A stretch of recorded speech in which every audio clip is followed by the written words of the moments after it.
Hi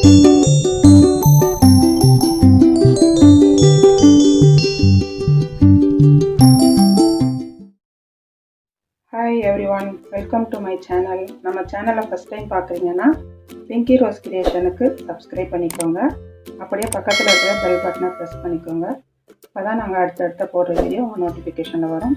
வீடியோவை skip பண்ணாமல் பாருங்கள். வாங்க இப்போ நம்ம வீடியோக்குள்ளே போகலாம். நாம் இன்றைக்கி மரவள்ளி கிழங்குல பாயசம் எப்படி ஸ்வீட்டாக பண்ணலான்றதை பார்க்க போகிறோம். நான் இப்போ ஒரு 1/2 கிலோ மரவள்ளி கிழங்கு இந்த மாதிரி சீவி வச்சுருக்கேன். நம்ம இது கேரட் சீவோம், அதில் சீவி வச்சுருக்கேன். இப்போ நம்ம பாயசம் எப்படி பண்ணலான்றதை பார்க்கலாம். இப்போ நம்ம ஒரு குண்டானில் பாயசம் எந்த பாத்திரத்தில் பண்ண போகிறீங்களோ அதில் ஒரு 3 டம்ளர் தண்ணி, உங்களுக்கு எத்தனை கிளாஸ் வேணுமோ அத்தனை கிளாஸ் போட்டுக்கோங்க. நான் இப்போ 3 கிளாஸ் தண்ணி போட்டுக்க போகிறேன். இப்போது நம்ம இந்த பாத்திரத்தில் 3 கிளாஸ் தண்ணி போட்டுக்குவோம்.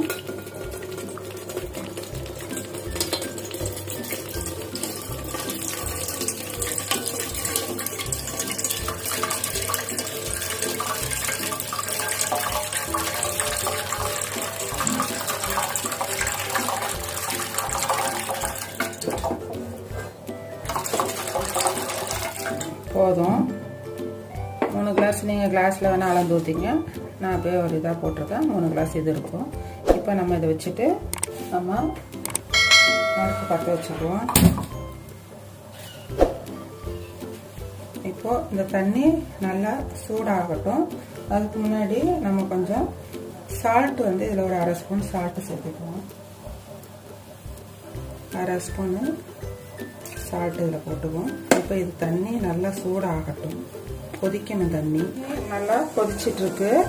இப்போ நம்ம இந்த சீவி வச்ச கிழங்கு இதில் நம்ம சேர்த்துக்குவோம்.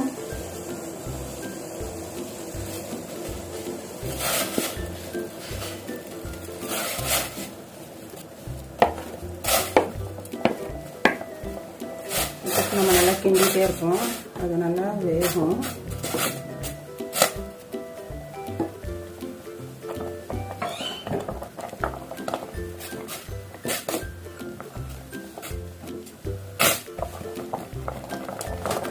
நல்லா கிண்டிகிட்டே இருக்கணும். அடி பிடிச்சிடும். இல்லைன்னா போட்டோன்னே பாருங்கள் நல்லா ஒரு குழகுழப்பு வந்துடுச்சு.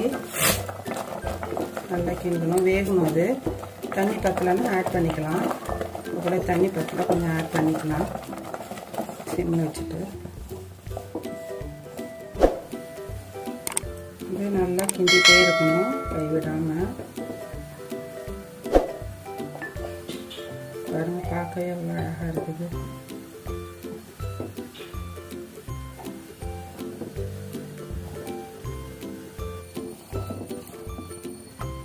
இது கொஞ்சம் மீடியம் ஃப்ளேமில் வச்சுக்கிட்டு கிண்டிகிட்ருக்கோம். இது கொஞ்சம் நல்லா வேகணும்.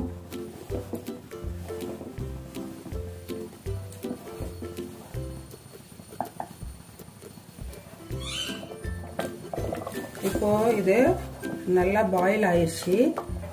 நல்லா திக்கியாக வந்துடுச்சு பாருங்கள்.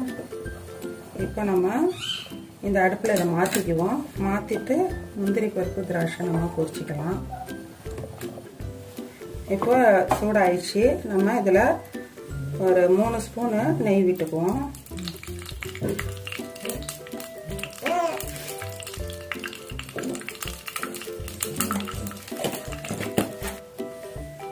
இதில் ஒரு ஏலக்காய் போட்டுக்குவோம். கொஞ்சம் முந்திரி பருப்பு திராட்சை 2 போட்டுக்குவோம்.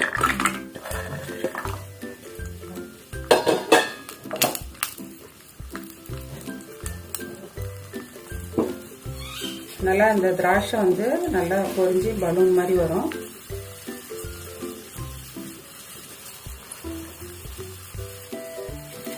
நல்லா செவந்துருச்சு பாருங்க. இப்போ இந்த ஸ்டேஜில் நம்ம இதில் தான் சேர்த்துருவோம்.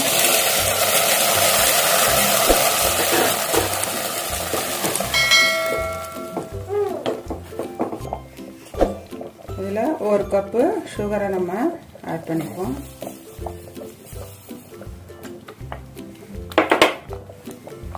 நல்லா கிண்டுவோம்.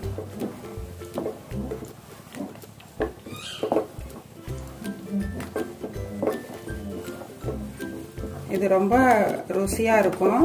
ரெண்டாவது ரொம்ப ஹெல்த்தியும் கூட. இது வந்து கேரளா சைடு ரொம்ப ஃபேமஸ். இது அங்கே தான் இது ரொம்ப பண்ணுவாங்க.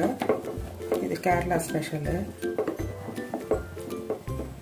நம்ம யூஸ்வலாக செய்கிற பாயசம் மாதிரி இல்லாமல் இது கொஞ்சம் டிஃப்ரெண்ட்டாக இருக்கும். கொஞ்சம் சிம்மில் வச்சு செய்யுங்க. இப்போது இந்த ஸ்டேஜில் நம்ம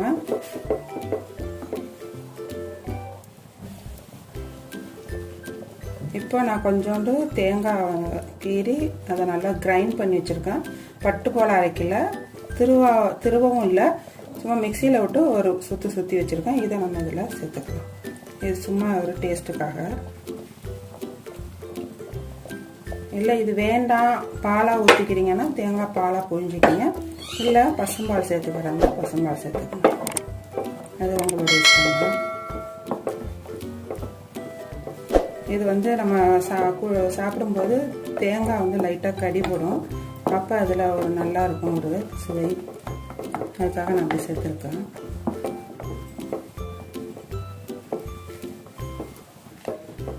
அவ்வளோதான்,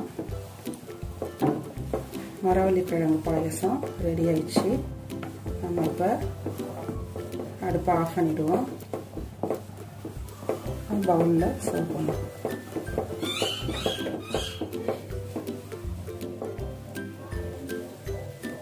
இது ரெடி ஆயிடுச்சு பாருங்க. இது வந்து நம்ம ஆர்டினரி பாயசம் வந்தால் நம்ம வந்து ஜவ்வரிசி போடுவோம் குழகுழப்புக்காக. இதுக்கு தேவையில்லை. மரவள்ளி கிழங்குன்னும் போது இது வந்து ஆர்டினரி, இது குழகுழன்னு தான் இருக்கும், அந்த குழவு இருக்கும். அதனால் இதை நீங்கள் செஞ்சு சாப்பிட்டு பாருங்கள். பிடிச்சிருந்தா நம்ம சேனலுக்கு லைக் பண்ணுங்கள், ஷேர் பண்ணுங்கள், சப்ஸ்கிரைப் பண்ணுங்கள். சப்ஸ்கிரைப் பண்ணிவிட்டு பக்கத்தில் இருக்கிற பெல் பட்டனை ப்ரெஸ் பண்ணுங்கள். அப்போ தான் நாங்கள் அடுத்தடுத்த போடுற வீடியோ நோட்டிஃபிகேஷன் வரும். தேங்க்ஸ் ஃபார் வாட்சிங்.